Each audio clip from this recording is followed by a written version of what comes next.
सांख्य तत्व कौमुदी, सांख्य तत्व कौमुदी ग्रंथ में पेज नंबर 218 और 218 पेज के ऊपर प्रथम पंक्ति है। सांप्रतम त्रयोदशसु करणेषु केषांचित् गुणभावं केषांचित् प्रधान भावं सहेतुकम आह। ठीक है। सांप्रतम, सांप्रतम करते इदानीम, अब। त्रयोदशसु करणेषु, 13 करण है, 5 ज्ञानेन्द्रिय, 5 कर्मेंद्रिय, मन, बुद्धि, अहंकार। इन 13 करणों में केशांचित गुण भावम, कुछ करणों में गुण भाव है, गौण भाव है, और आगे केशांचित प्रधान भावम, और कुछ करणों में प्रधान भाव है, मुख्य भाव है। तो क्यों ऐसा गौण और प्रधान भाव हो जाता है, क्या कारण है? तो करे सहेतुकम आह, हेतु सहित, कारण सहित बताएंगे कि कौन प्रधान भी है और कौन गौण है और क्यों है। ये सब बताने के लिए कारिका आ रही है, 35 नंबर की कारिका। ठीक है। यहां पर एक पद आया है गुण भाव और एक शब्द आया है प्रधान भाव। तो गुण भाव मतलब क्या और प्रधान भाव मतलब क्या? तो गुण भाव, इसका अर्थ लिखिए, गुण भावम बराबर उपकार भावम, उपकार भावम बराबर द्वारत्वम इति यावत्, द्वारत्वम इति यावत्, पूर्ण विराम। फिर प्रधान भावम, इसका अर्थ लिखिए, प्रधान भावम बराबर उपकार्य भावम, उपकार्य भावम बराबर द्वारित्वम इत्यर्थः, द्वारित्वम इत्यर्थः। ठीक है। देखो भाई, तो 13 करणों में से कुछ करण, 10 करण, 5 ज्ञानेन्द्रिय, 5 कर्मेंद्रिय, ये 10 क्या है जी? गुण भाव, अर्थात उपकार भाव है उसमें, उपकार करते दूसरे पर, और इसलिए उनको कहते द्वार भूत है। और जिनके ऊपर उपकार करते वो जो उपकार्य है वो हुआ प्रधान। तो 3 प्रधान है, मन, बुद्धि, अहंकार।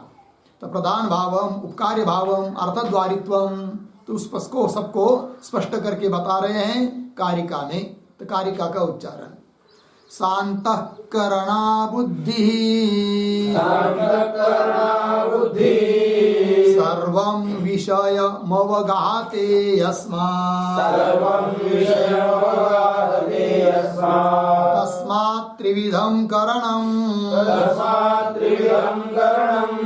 द्वारि द्वाराणि शेषाणि,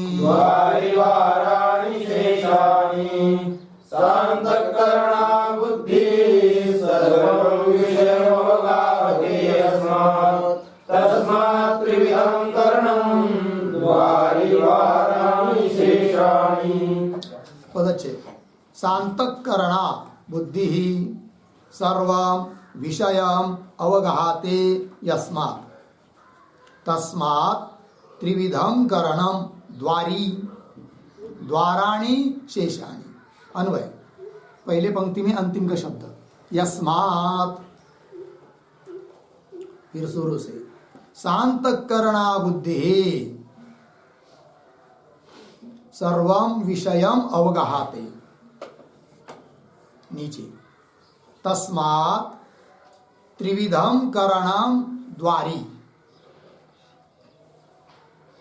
त्रिविधं करणं द्वारि, अंतिम में शेषाणि, पीछे द्वाराणि।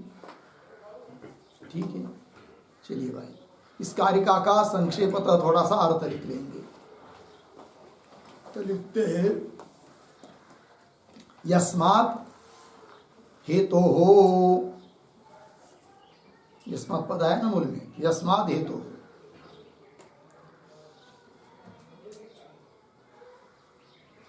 सांतःकरणा बुद्धि प्रतीक, शांतकरणा बुद्धि बराबर मनोहंकार सहिता बुद्धि।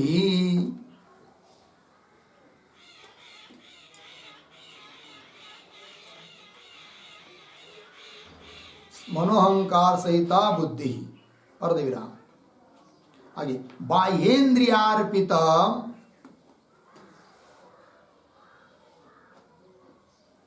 बाह्येन्द्रियार्पितम सर्वं विषयम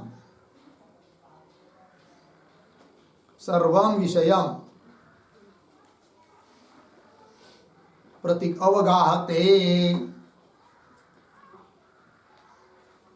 अवगाहते बराबर अध्यवस्यति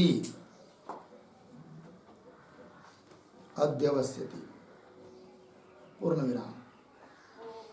अतः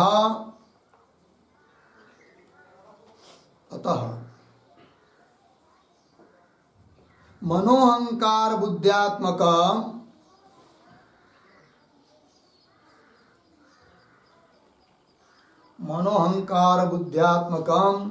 त्रिविधं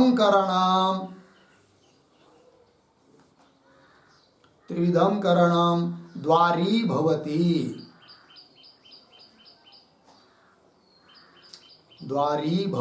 पूर्ण विराम। फिर प्रतीक शेषाणि बराबर शिष्टम च बाह्यम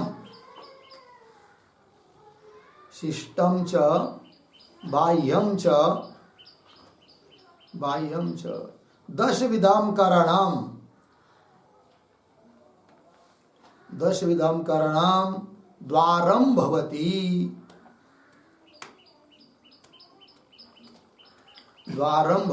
ठीक है, हो गया। देखो भैया अर्थ तो कारिका में यस्मात है, यस्मात हेतु जिस हेतु से कि जिस कारण से कि शांतकरणा बुद्धि अर्थात मन और अहंकार सहित बुद्धि क्या तो बाह्येंद्रिय के द्वारा अर्पित समर्पित जो विषय सभी विषयों का अवगाहन करते हैं, निश्चय करते हैं, अध्यवसाय करते हैं।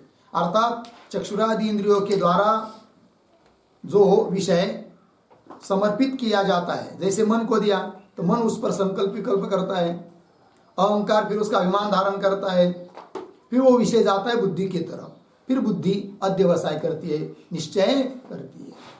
ठीक है, तो वही सर्वम विषय अवगाहते अध्यवस्यति अतः तस्मात् इसलिए सभी विषयों का अवगाहन करने वाले तीनों होने के कारण क्या जी तो त्रिविधम करणम तो मन अहंकार और बुद्ध्यात्मक ये त्रिविधम करणम द्वारी भवति। ये द्वारी हो गए, मुख्य हो गए, प्रधान हो गए। और शेषाणी बचे हुए बाकी तो 13 में से 3 गए, बचे 10, 5 ज्ञानेन्द्रिय 5 कर्मेंद्रिय। तो वही कह रहे शेषाणी मतलब शिष्टम बाह्यम बचे हुए बाकी के बाह्य इंद्रिय दशविधम करणम द्वारम भवति। द्वार है, अप्रधान है, गौण है, इसका मतलब हुआ। ठीक है, आइए अब टीका में शांत करना ही आगे द्वारी प्रधानम। द्वारी शब्द का अर्थ कर रहे प्रधानम। द्वारी मतलब प्रधान, मुख्य। तो द्वारी शब्द के ऊपर एक वाक्य लिखते हैं, द्वारी बराबर द्वारम बराबर उपकारकम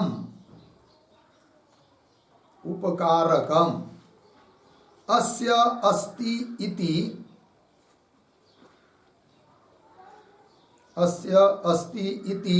द्वारी।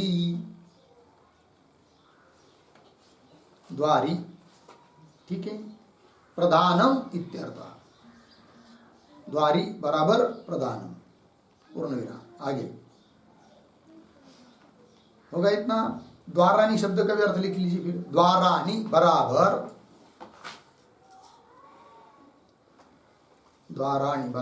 उपकारकानी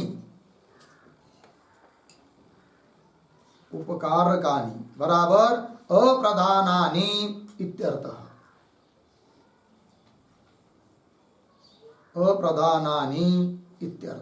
ठीक है, देखो भाई अर्थ द्वारी। द्वारम, द्वारम का मतलब होता है उपकारकम। उपकारकम अस्य अस्ति इति द्वारी, जिसके लिए उपकारक है वो उसको कहेंगे क्या? द्वारी। और द्वाराणी मतलब उपकार कानी, उपकार करने वाले, द्वाराणी अर्थात अप्रदानानी। ठीक है, जिस पर उपकार करते हैं वो उपकारी हुए द्वारी, और जो उपकार करते वो हुए द्वार, अप्रदान। आइए टीका में, द्वारी प्रदानम शेषाणी प्रतीक है। शेषाणी का अर्थ कर रहे बचे हुए करण, इसलिए कर दिया करणाणी मतलब बाह्येंद्रियाणी। ये क्या है? द्वाराणी। कैसे? अब उसका स्पष्टीकरण कर रहे स्वयं टीकाकार। तैहि उपनीतम सर्वम विषयम स मनः अहंकाराः अहंकारा बुद्धि यस्मात् अवगाहते। अवगाहते शब्द का अर्थ कर रहे अध्यवस्यति। तस्मात् बाह्येंद्रियाणि द्वाराणि। ठीक है, अर्धविराम। और द्वारवती, द्वार वाले कौन? शांतकरण बुद्धि इति। अंतकरण सहित बुद्धि मतलब मन, अहंकार और बुद्धि, ये तीन हुए क्या? द्वार वाले, द्वारी। इसका मतलब अर्थ देखिए एक शब्द का। तैहि उपनीतम, तैहि, तैहि बाह्येंद्रियैहि, बाह्य इंद्रियों के द्वारा। उपनीतम, उपनीतम का मतलब होता है गृहीतम, उपस्थापितम, ग्रहण किए गए। उन बाह्य इंद्रियों के द्वारा उपस्थापित किए गए, ग्रहण किए गए जो सर्वम विषय, सर्वम समस्त सांसारिक विषय, वस्तु पदार्थ, क्या उसका फिर ग्रहण कर लिया बाह्य इंद्रियों ने, फिर दे दिया मन आदि के तरफ। तो क्या होता है फिर आगे? स मना अहंकार बुद्धि, मन सहित अहंकार सहित बुद्धि यस्मात् अवगाहते, जिस कारण से अवगाहन करती है, निश्चय करती है। मन संकल्प विकल्प करेगा, फिर अहंकार अभिमान धारण करेगा, फिर अंतिम में बुद्धि निश्चय करती है। अध्यवस्यति, तो मूल में तस्मात् बाह्येंद्रियाणि द्वाराणि, इसलिए बाह्येंद्रिय द्वार हुए। और द्वारवती, द्वार वाले मतलब प्रधान, वो हुए कौन? शांतकरण बुद्धि, मन अहंकार सहित बुद्धि। ये बात बन गई, हो गया। टीका में दिया है थोड़ा। अवगाहते अध्यवस्यति नाम निश्चिनोति, अर्थात मनसा संकल्पितम। चक्षु ने दिया, मन ने संकल्प किया, चक्षु ने ग्रहण किया विषय को, रूपादि विषय को, फिर उस पर मन संकल्प विकल्प करता है। और मन के द्वारा संकल्प करने के बाद अहंकारेण च अभिमतम एवार्थम, फिर अहंकार अभिमान धारण करता है, फिर उसी पदार्थ का बुद्धि निश्चय करती है। ठीक है, तो अहंकारेण च अभिमतम एवार्थम बुद्धि निश्चय होती। अयम च निश्चयात्मक व्यापार अंतिम व्यापार, बुद्धि निश्चय कर लिया, वो अंतिम व्यापार हुआ, उसके आगे और कोई व्यापार नहीं है। इमम अंतिमम व्यापारम बुद्धि एव संपादयति, इस अंतिम व्यापार को संपादित करने वाली कौन है? बुद्धि है। इतः परम किमपि व्यापारांतरम नहीं जायते, इसके बाद और कोई व्यापार नहीं होता है। लग गया। अतः एव सर्वेषां व्यापाराणां परंपराया पर्यवसानं बुद्धौ एव भवति इति बुद्धि केवलम द्वारवती च गीयते। अतः बुद्धि क्या हो गई? द्वार वाली, है कि नहीं? इस प्रकार व्यापाराणां परंपरा, व्यापार की परंपरा से पर्यवसान होता है अंतिम में, किसमें? बुद्धि में। ये बात हो गई। इसलिए बुद्धि मुख्य द्वारी हुई। और बुद्धि की दृष्टि से विचार करेंगे तो मन अहंकार भी द्वार है, और मन अहंकार ये द्वारी भी है। किसके दृष्टि से? दशेंद्रिय। तो दशेंद्रिय केवल द्वार है, उसके दृष्टि से द्वारी मन और अहंकार, और मन अहंकार ये द्वारी हो गए, है कि नहीं? और मुख्य द्वारी हुआ कौन? बुद्धि। उस बुद्धि के दृष्टि से मन अहंकार पुनः द्वार। तो मतलब मन और अहंकार ये द्वार भी, द्वारत्व भी उसमें है और द्वारित्व भी है। और बाकी के जो है 5-10 इंद्रिय, इसमें केवल द्वारत्व है और बुद्धि में केवल द्वारित्व है। और ये दोनों में बीच में जो दो है उनमें द्वारत्व सहित द्वारित्व है। लग गया पंक्ति? यह अभिप्राय। ये हो गया भाई 35 नंबर की कारिका। आगे चलते हैं, आगे की कारिका का अवतरण। न केवलम बाह्येन्द्रियाणि अपेक्ष प्रधानम बुद्धि अपितु ये अपि अहंकार मनसि द्वारिणी ते अपि अपेक्ष बुद्धि प्रधान इति आह। ठीक है, कह रहे न केवलम बाह्येन्द्रियाणि अपेक्ष प्रधानम बुद्धि, बुद्धि प्रधान है किंतु केवल बाह्येन्द्रियों की अपेक्षा से ही केवल प्रधान है बुद्धि, ऐसी बात नहीं। वही दे रहे न केवलम बाह्येन्द्रियाणि अपेक्ष प्रधानम बुद्धि, केवलम बाह्येन्द्रियाणि अपेक्ष बुद्धि ही प्रधान न। फिर अपितु ये अपि अहंकार मनसी, जो है कौन, मन और अहंकार, मनसी द्वारिणी, जिनको द्वारी कह दिया भी, क्योंकि दशेंद्रियों की दृष्टि से वो क्या हुई है, द्वारी। कौन, मन और अहंकार। ते अपि ते अहंकार मनसी, ते मतलब अहंकार और मन, ते अपि अपेक्ष, अहंकार और मन की अपेक्षा से भी बुद्धि क्या है, प्रधान, मुख्य द्वारी है। इतिहास इसी बात को बता रहे हैं। तो कारिका का उच्चारण करते हैं। एते प्रदीप कल्पाः परस्पर विलक्षणा गुण विशेषाः कृत्स्नं पुरुषस्यार्थं प्रकाश्य बुद्धौ प्रयच्छन्ति एते प्रदीपकल्पाः परस्परविलक्षणा गुणविशेषाः कृत्स्नं पुरुषस्यार्थं प्रकाश्य बुद्धौ प्रयच्छन्ति। ठीक, पदच्छेद देखिए। एते प्रदीपकल्पाः परस्पर विलक्षणाः गुण विशेषाः कृत्स्नं पुरुषस्य अर्थम प्रकाश्य बुद्धौ प्रयच्छन्ति। ठीक, अन्वय। एते, एक शब्द छोड़कर आगे, परस्पर विलक्षणाः गुण विशेषाः, पीछे प्रदीपकल्पाः,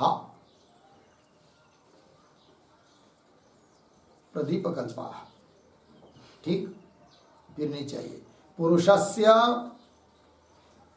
पीछे कृत्स्नम अर्थम, कृत्स्नम अर्थम प्रकाश्य बुद्धौ प्रयच्छन्ति। ठीक है, चलिए भाई कारिका का थोड़ा शब्दशः अर्थ लिख लेते हैं। प्रतीक एते, एते बराबर श्रोत्रादि 10 इंद्रिय मनोहंकारा, श्रोत्रादि 10 इंद्रिय, श्रोत्रादि 10 इंद्रिय मनोहंकारा। ठीक, पूर्ण विराम। आगे प्रतीक परस्पर विलक्षणा बराबर स्वातंत्रेण, स्वातंत्रेण परस्पर विरुद्ध विषय ग्राहकाः, परस्पर विरुद्ध विषय ग्राहकाः।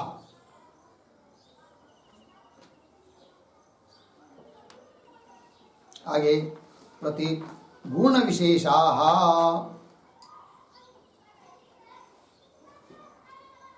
बराबर सत्वादि गुणानां विकार भूताः,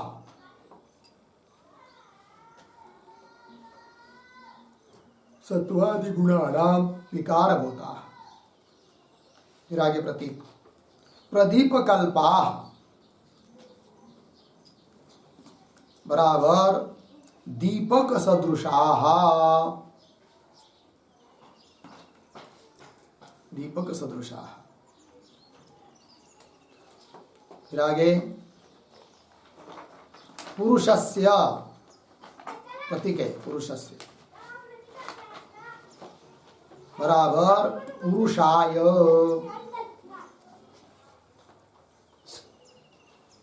पुरुषाय। फिर आगे प्रतीक कृत्स्नम अर्थम, कृष्णम अर्थम बराबर यावद विषयम, यावद विषयम। फिर आगे प्रतीक प्रकाश, प्रकाश बराबर यावद विषयम प्रकाश पुरुषाय प्रकाशयितुम, पुरुषाय यावद विषयम प्रकाश्य, यावद विषयम प्रकाश्य पुरुषाय प्रकाशयितुम, प्रकाशयितुम बराबर प्रदर्शयितुम, प्रदर्शयितुम बुद्धौ, बुद्धौ प्रयच्छन्ति, प्रतीक है प्रयच्छन्ति बराबर अर्पयन्ति,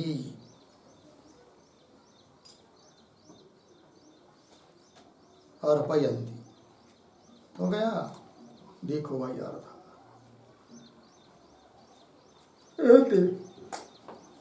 एते का मतलब श्रोत्रादि 10 इंद्रिय, मन और अहंकार, ये सब कैसे भाई परस्पर विलक्षणा, मतलब स्वतंत्र रूप से परस्पर विरुद्ध विषयों का ग्रहण करने वाले हैं। चक्षु का विषय रूप, श्रोत्र का शब्द, इस प्रकार से सभी का विषय कैसा है, परस्पर विलक्षण है। तो स्वतंत्रेण परस्पर विरुद्ध विषय ग्राहकाः, लग गया कौन, ये गुण विशेषाः, है कि नहीं। कैसे ये सब 10 इंद्रिय, मन, अहंकार परस्पर विलक्षण है, और कैसे गुण विशेष है। गुण विशेष का मतलब सत्वादि गुणों के कार्य है, सत्वरजतम, इन गुणों का क्या है, विकारभूत है, कार्य है। और कैसे फिर प्रदीप कल्पा, मतलब दीपक सदृशा, जैसे दीपक, दीपक के जो घटकीभूत वस्तुएं है दीपक की परस्पर अत्यंत विरुद्ध है, तो भी वो कार्य कर रहा है। दीपक क्या विरुद्ध है, बरती, तेल, है कि नहीं, और अग्नि, ये सब मिलकर क्या बनता है, दीपक, दिया।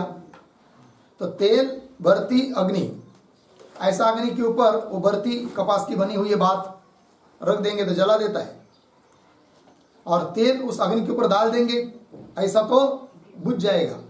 अर्थात परस्पर अत्यंत क्या है, विरुद्ध है, तो भी सब मिलकर कोई कार्य कर रहे हैं और प्रकाश दे रहे हैं, ठीक है ना। एक के बिना एक चलता भी नहीं, तेल नहीं रहेगा दीपक नहीं चलेगा, है कि नहीं। बात नहीं रहेगी तो कैसा दीपक जलेगा।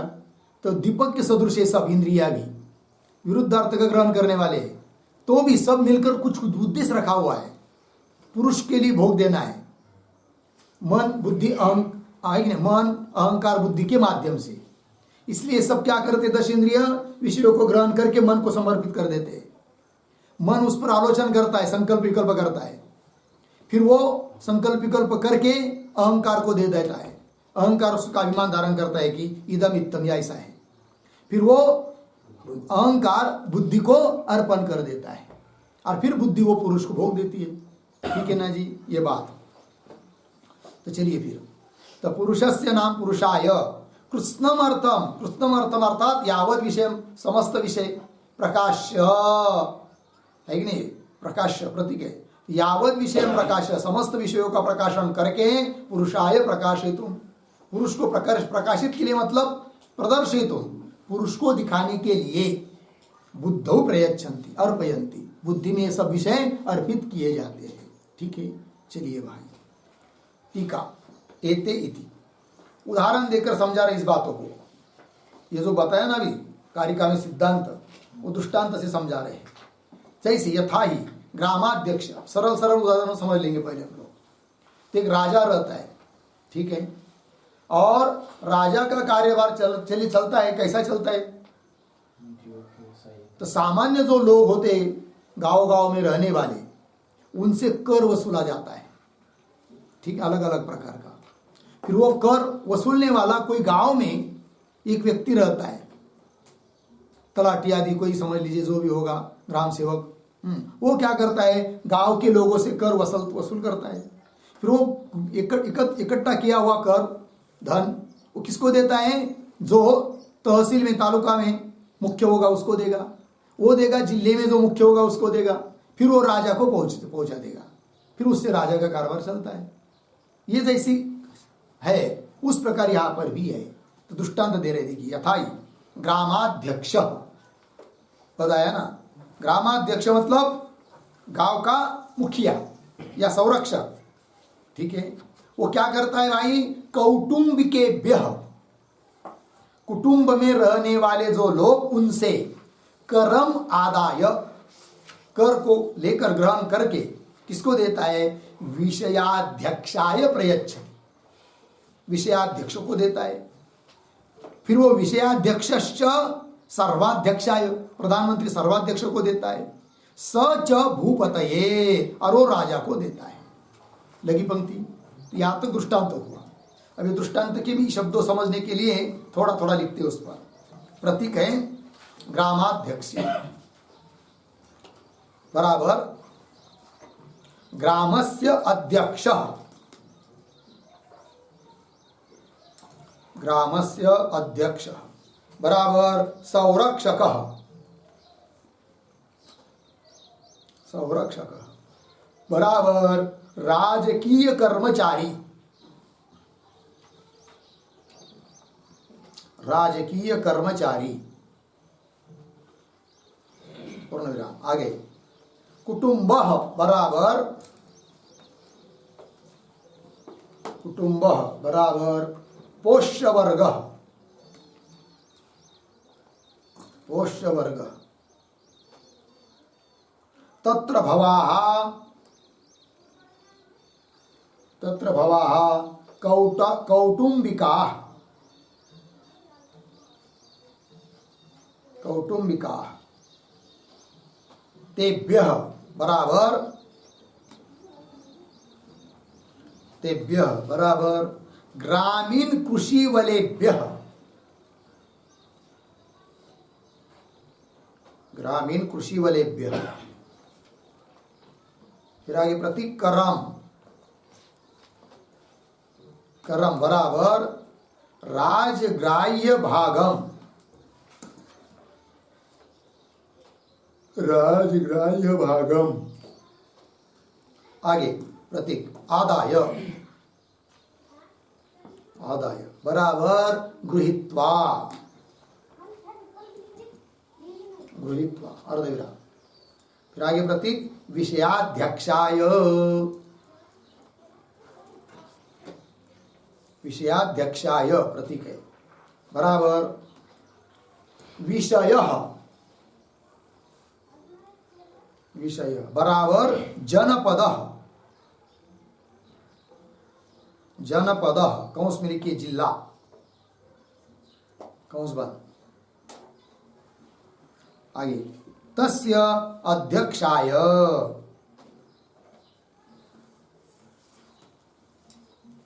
तस्य अध्यक्षाय बराबर उपरिवर्तिने, वर्तिने अधिकारिणे, उपरिवर्तिने अधिकारिणे प्रयच्छति,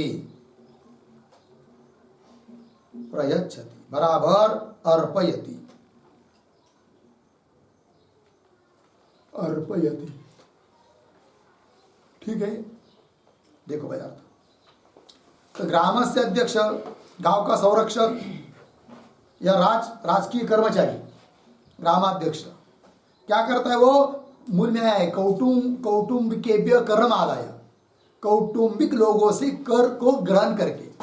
कौटुंबिक लोग क्या होता है? तो वही लिखा, कुटुंब मतलब पोष्य वर्ग, कुटुंब शब्द करता है पोष्य वर्ग, जिसको पुष्ट किया जाता है, खिलाया पिलाया जाता है, उसको कहेंगे क्या? कुटुंब। ये हमारा कुटुंब है, तो वो उसको क्या करता है? संभलता है। तो पोष्य वर्ग। तत्र भवाः, उसमें रहने वाले सब कौटुंबिकाः, तेभ्यः कौटुंबिकेभ्यः अर्थात ग्रामीण कृषि वलेभ्यः, गांव में रहने वाले सभी किसानों से। करम, कर का अर्थ होता है राजग्राह्य भागम, राजा के द्वारा ग्रहण करने योग्य जो भाग है उसको कहते हैं क्या? कर। राजा को देना पड़ता है, पूर्व काल में भी देना पड़ता था, अभी भी देना पड़ता है, इतना ही कि पूर्व काल में कम देना पड़ता था, अभी बहुत ज्यादा देना पड़ रहा है। बोलेंगे कहा देते हम सरकार को, कहा पता भी नहीं चलता तो आप लोगों को, हम लोगों को इतना कर देना पड़ता है, कर पर कर, कर पर कर, कर पर कर, एक कर के ऊपर दूसरा कर, टैक्स के ऊपर टैक्स, आज की भाषा में, ठीक है कि नहीं। सभी प्रकार, जैसे लाइट बिल आता है उसमें रहता है लाइट का भार, अमुक का भार, शिक्षण भार, ये भार, वो भार, घर पट्टी आएगी उसमें भी वो सब कुछ रहेगा, ठीक है ना। वस्तु खरीदने लाएंगे जाएंगे उसमें भी टेस्ट लगेगी, किसी चीज को बेचने जाएंगे वहां भी कटा लेगा, है कि नहीं। सभी जगह से खींचते ही केवल लग गया। चलो तो कर, तो ग्रामाध्यक्ष कौटुंबिकेभ्य करम आदाय, आदाय मतलब ग्रहण करके किसको देता है, आगे पद आया है मूल में क्या, विषयाध्यक्षाय। विषयाध्यक्ष मतलब क्या भाई, तो आपको लिख के दिया, विषय का मतलब जनपद अर्थात जिला, तो जिला का जो अध्यक्ष है उसको दिया जाता है, ऊपर वाले अधिकारी को दिया जाता है, ठीक है ना। प्रयच्छति अर्पयति, फिर आगे अर्पण करता है। फिर विषयाध्यक्ष किसको देता है भाई, तो विषयाध्यक्ष अर्थात ग्राम समूह अधिकारी, जनपद का अधिकारी, जिला अधिकारी, वो सर्वाध्यक्षाय। सर्वाध्यक्षाय का अर्थ लिखिए उसके माथे पर प्रधानमंत्री, प्रधानमंत्री, ठीक है। सर्वाध्यक्षाय मतलब प्रधानमंत्री, उसको देता है वो जिलाध्यक्ष। फिर आगे स प्रधानमंत्री, सर्वाध्यक्ष, वो किसको देता है, स च भूपतये, भूपतये राज्ञे, राजा को देता है। ये दृष्टांत हुआ। तथा, तथा मतलब तद्वत, उसी प्रकार बाह्येन्द्रियाणि आलोच्य, बाह्येन्द्रिय क्या करते हैं, आलोचन करते हैं, विषयों का ग्रहण करते हैं, है कि नहीं। और विषयों को ग्रहण करके फिर मन से समर्पयन्ति। मन से कौन सी भक्ति है, मन से कौन सी भक्ति है, चतुर्थी है ना, तो निश्चय आत्मा बोलो ना फिर चतुर्थी करके, ठीक है ना। तो मन को देता है, ठीक है जी, समर्पयन्ति, है कि नहीं। तो मतलब इंद्रिय रूप ग्रामों का अध्यक्ष है मन। कौटुंबिक लोग हो गए कौन सब, इंद्रियादि, बाह्य इंद्रिय, है कि नहीं। और उनसे कर जाता है किसको, मन को, ठीक है।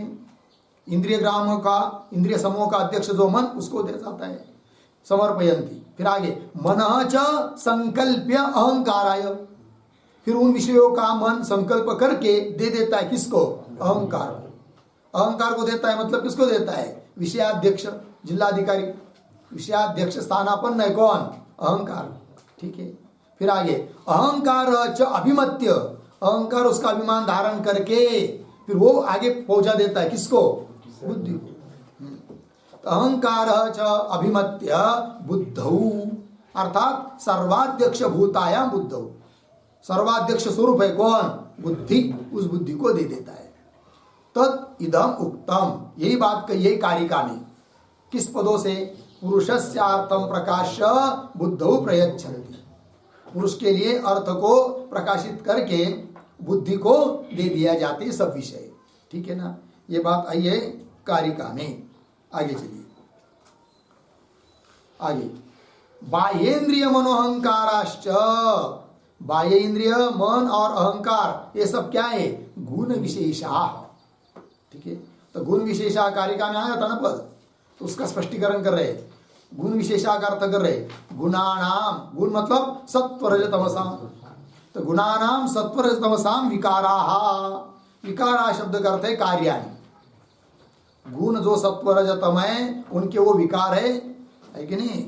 सब बाह्येन्द्रिय मन अहंकार ये सब गुण विशेष है, अर्थात गुणों का कार्य है, सत्व रज तम का कार्य विकार है। आगे चलिए, ते तु परस्पर विरोधशीला ते तु ते, हाँ अहंकार मन श्रोत्रादि करणानि, अर्थात बाह्य इंद्रिय मन और अहंकार, ते तु परस्पर विरोधशीला, परस्पर में कैसे विरोधशील है, अलग अलग विषय का ग्रहण करते हैं, एक के विषय का ग्रहण दूसरा करता नहीं है कि नहीं। और मन रूप को देखता है, श्रोत्र शब्दों को देखता है, अलग अलग विषय सबके। तो परस्पर विरोधशीलापि, ऐसे होने पर भी पुरुषार्थेन, पुरुष के प्रयोजन के लिए, पुरुषार्थेन भोगापवर्ग रूपेण, भोग अपवर्ग रूपेण पुरुषार्थेन, ठीक है ना। भोग और अपवर्ग, भोग मतलब सुख दुख अन्यतर साक्षात्कार भोग, और अपवर्ग मतलब मोक्ष, आत्यंतिक सभी दुखों की निवृत्ति। अपवर्ग जिसको कहते हैं, आत्यंतिक दुख त्रय की निवृत्ति को कहते हैं अपवर्ग, ठीक है ना। तो पंक्ति देखिए, पुरुषार्थेन भोगापवर्ग रूपेण एक वाक्यताम नीता, एक वाक्यता को ले जाते हैं ये सभी विषयों को। तो यह पद आया है एक वाक्यताम नीता, मतलब क्या है, तो उसका अर्थ लिख लेते थोड़ा सा। तो उसके पीछे भी आया है ना पुरुषार्थेन इत्यादि, उसका भी लिखेंगे। तो प्रतीक लिखते, प्रतीक पुरुषार्थेन, पुरुषार्थेन बराबर प्रयोजकेन, किंवा पुरुषार्थेन प्रयोजकेन, पुरुषार्थेन प्रयोजकेन। आगे प्रतीक एक वाक्यताम बराबर एक कार्यकारिताम, एक कार्यकारिताम अर्धविराम। फिर प्रतीक है नीता बराबर प्रापिता, प्रापिता, ठीक है। देखो भैया, तेतु परस्पर विरोधशीलापि पुरुषार्थकेन, पुरुषार्थेन प्रयोजकेन, पुरुषार्थ प्रयोजन के प्रयोजन से एक वाक्यता भोगापवर्ग रूपेण एक वाक्यता नीता। एक वाक्यताम का मतलब एक कार्यकारिता, सभी मिलकर एक कार्य करते है कि नहीं। बुद्धि को, बुद्धि तक जाता है सब विषय पुरुष के लिए। तो देखो भाई, हो गया ना। एक वाक्यताम नीता, एक कार्यकारिता नीता मतलब प्रापिता। लेकिन है कैसे ये सब परस्पर विरुद्ध? दृष्टांत दिया था किसका? दीपवत, उसी का स्पष्टीकरण कर रहे।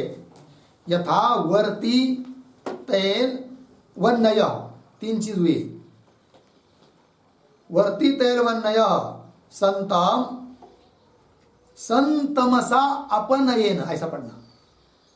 संतमसा अपनयेन रूप प्रकाशाय मिलिताः प्रदीप, ठीक है ना। यद्यपि वर्ती तैल वन्नी परस्पर विरुद्ध है, तो भी सन तमसा अपनयेन, ठीक है जी।